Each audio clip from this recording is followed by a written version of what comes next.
Hello friends, मैं हूं doctor H आनंद, BHM इन homeopath. आज मैं चर्चा करने जा रहा हूं लीवर डिजीज़ के बारे में। लीवर डिजीज़ में ही जॉन्डिस होता है। शरीर में जॉन्डिस होना, जॉन्डिस कैसे होती है और इसे होम्योपैथ मेडिसिन द्वारा इसका निदान कैसे किया जाए, घरेलू उपचार द्वारा निदान कैसे किया जाए, इसके बारे में आज मैं चर्चा करूँगा। बहुत सा इंसान की ऐसी धारणा है कि यकृत की बीमारी ही कमला या पांडु रोग हो जाता है। वास्तव में ऐसी बात नहीं है।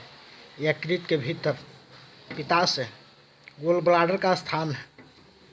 उसी पित्ताशय से निकला हुआ पित्त किसी कारण से यथारीति निकलकर आंत में न जाकर जब रक्त में मिल जाता है तो आँख, मुंह, हाथ पैर के नाखून, समूचा शरीर पीला हो जाता है। इसी को कमला या पांडु रोग इंग्लिश में जॉन्डिस कहते हैं। जॉन्डिस दो तरह का होता है, हिपाटोजिनस यकृतजनित हेमाटोजिनस।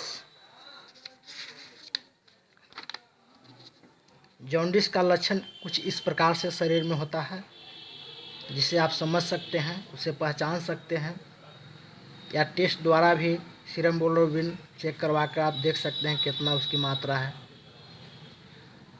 पहले इंसान को पूरा शरीर और पेशाब दोनों पीला जैसा दिखने लगता है। पेशाब भी होता है तो पीला ही होता है, यहाँ तक कि फिर पसीना तक पीला होता है।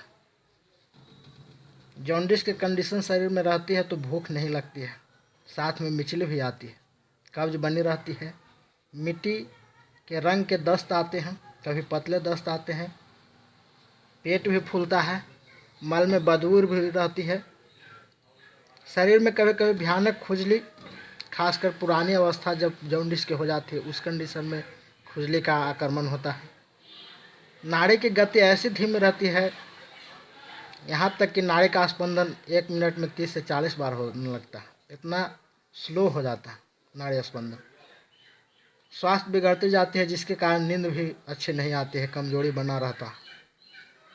पित्त मिलकर रक्त विषाक्त होने के कारण लक्षण जैसे याद नहीं रहना, बेहोशी आना, चक्कर आना, शरीर में कमजोरी रहना, नस खींचना, ये सब कंडीशन होते रहता है जॉन्डिस बीमारी में। जब शरीर के अंदर वो बीमारी पहुंच जाते हैं, ज़्यादा दिन हो जाती है। जॉन्डिस में सबसे पहले सबसे बड़ा इसमें परहेज होता है कि कम से कम चला जाए। लीवर जितना हिलता है उतना ही जॉन्डिस का इन्फेक्शन बढ़ते चला जाता है। इसलिए जिन इंसान को अगर जॉन्डिस का आक्रमण शरीर में हो वो कम से कम जो है से चले, रेस्ट में रहे, ज़्यादा से ज़्यादा पानी का सेवन करे, ज़्यादा से ज़्यादा फल फूल का सेवन करे।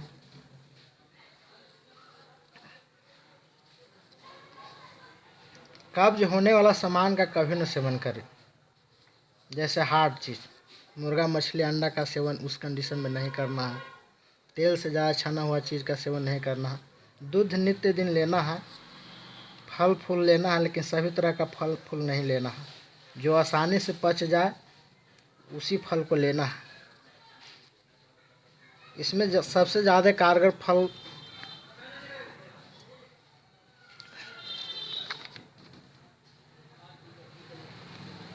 पपीता होता है। पपीता इसमें नित्य 50 ग्राम प्रतिदिन 30 दिन तक सेवन करना है। होम्योपैथ मेडिसिन अगर पेट में कंडीशन कुछ इस प्रकार का लक्षण सिम्टम मिले, इस कंडीशन में इस तरह का औषधि लेना है।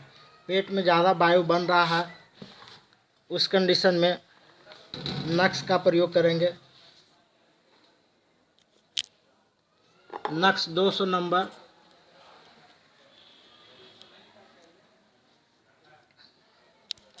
प्रतिदिन सेवन करेंगे 30 दिन तक। खतरनाक रूप से अगर शरीर में आ गया जॉन्डिस, उसमें क्रोटोलस का प्रयोग करेंगे। शरीर अगर लग रहा हो कि शरीर की त्वचा, मुंह, आँख, पेशाब सभी पीले होने लग रहे हैं, चिल्डोनियम उस कंडीशन में प्रतिदिन 10-10 बूंद सुबह शाम 15 दिन तक चिल्डोनियम मदर टिंचर जो आपको दिखा रहे हैं चिल्ड्रोनियम मदर टिंचर है, इसे 10-10 बूंद प्रतिदिन सुबह शाम लेना है। पानी से ज़्यादा प्रयोग करना।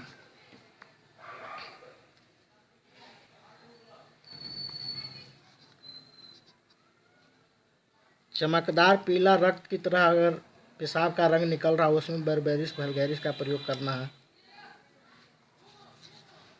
अगर लीवर लग रहा है कि जल रहा है, तनाव है, दर्द है, उस कंडीशन में लीवर बड़ा हो गया है, मर्क्सोल का प्रयोग करेंगे 30 नंबर। अगर इस तरह का सिम्टम मिले तब मर्क्सोल का प्रयोग करना है।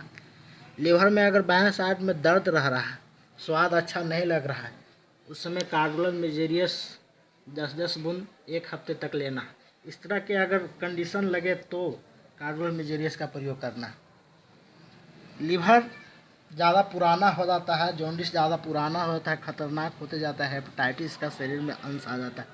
हेपेटाइटिस का कंडीशन हो, शरीर में हेपेटाइटिस कितना भी हो, उसके भी होम्योपैथ में निदान है। हेपेटाइटिस B003, हेपेटाइटिस B003 प्रतिदिन 10-10 बूंद लेना है।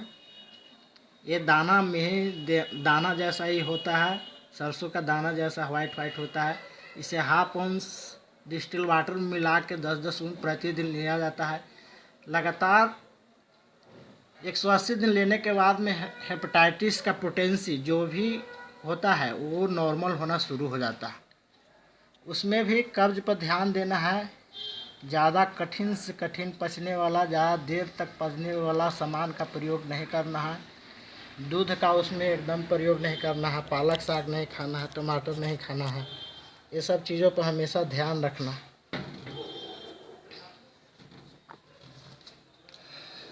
अगले नेक्स्ट वीडियो में हम फिर बताएंगे लीवर बीमारी किस तरह का होता है। लीवर का अन्य बीमारी पर और मैं चर्चा करूँगा।